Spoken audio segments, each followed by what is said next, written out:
Arkadaşlar, kanalıma hoş geldiniz. Bugün yeni bir tarifle yine beraberiz. Çok pratik. Bu arada salgın bir öksürük olduğu için ben de komşumdan aldığım bir tarifle sizlere onu yapacağım. Öksürüğü bayağı bir 2-3 günde hemen kesiyor. Şimdi şöyle havanımız var.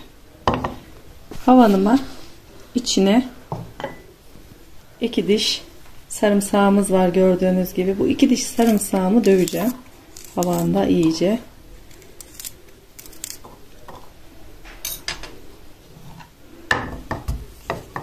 İyice gördüğünüz gibi, hiç başka tuz filan eklemeden.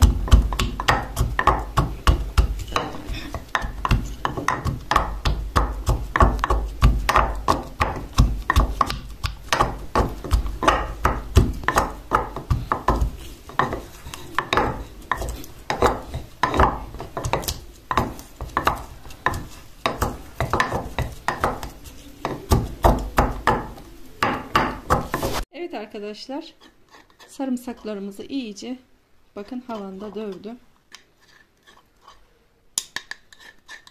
İyice ezildiler. Bu şekilde olacak. Şimdi sütümüz ılıktan biraz sıcak.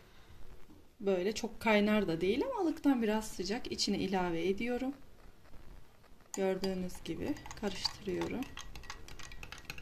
Gerçekten hani çok faydalı. İçinde hiç sarımsak olduğu belli bile değil. Çok da faydasını gördüm ben. Muhakkak denemenizi tavsiye ederim. Bir hafta boyunca hem kendiniz hem çocuklarınız için çok faydalı içecek oluyor. Şimdi içerisine şöyle 1 çay kaşığı da bal ilave ediyorum.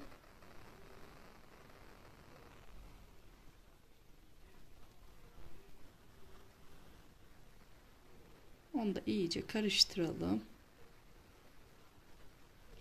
Hele hele geceleri öksürük çok ağır oluyor. Muhakkak akşamdan içirin.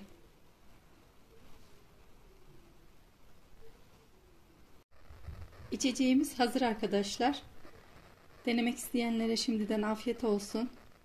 Şifalar diliyorum. Mutlaka deneyin. Hepinize hayırlı günler diliyorum. Hoşça kalın.